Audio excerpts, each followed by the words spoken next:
रात्रीच्या पार्टीत जुन्या वादातून देवळाली गावात युवकाचा खून. नाशिकमध्ये खळबळ, संशयित आरोपी ताब्यात. जाणून घेऊयात सविस्तर वृत्तांत. नाशिक शहरात खुनाच्या घटनांचे सत्र सुरूच असून उपनगर पोलीस ठाण्याच्या हद्दीतील देवळाली गावात जुन्या वादातून एका युवकाची धारदार शस्त्राने हत्या करण्यात आल्याची घटना शुक्रवार दिनांक 26 रोजी सकाळी उघडकीस आल्याने परिसरात खळबळ उडाली आहे. लागोपाठ झालेल्या 3 खुनाच्या मालिकेमुळे कायद्याचा धाक नसल्याचे चित्र समोर येत आहे.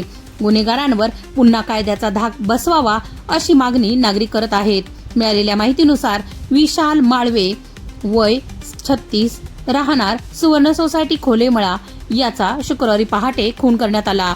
मयत विशाल माळवे आणि त्याचा मित्र अमोल गायकवाड रात्री एकत्र पार्टी करीत होते. या दरम्यान दोघांमध्ये जुन्या वादातून वादावादी झाली. या वादाचे रूपांतर हाणामारीत होऊन संशयित अमोल गायकवाड यांनी धारदार हत्याराने विशाल माळवे यावर वार केले. या हल्ल्यात गंभीर जखमी झालेल्या विशालचा मृत्यू झाला आहे.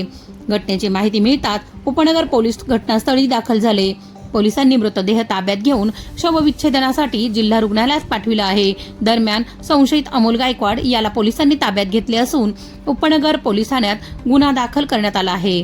काही दिवसांपूर्वी तपोवन परिसरात सुटकेसमध्ये महिलेचा मृतदेह आणि कामगार कॉलनीतील इमारतीच्या टेरेसवर युवकाचा मृतदेह आढळल्याने घटना ताज्या असतानाच आणखी एका खुनाच्या घटनेने नाशिककरांमध्ये भीतीचे वातावरण निर्माण झाले आहे. गुन्हेगारांना कायद्याचा धाकच राहिला नसल्याचे चित्र दिसत आहे. टवाळ गुन्हेगारांवर जरब बसवावी अशी मागणी नागरिक करत आहेत. या प्रकरणाचा पुढील तपास वरिष्ठ पोलीस निरीक्षक जयंत शिरसाट यांच्या मार्गदर्शनाखाली उपनगर पोलीस करत आहेत. शौर्य रणरागिणी न्यूजसाठी ब्युरो रिपोर्ट नाशिक.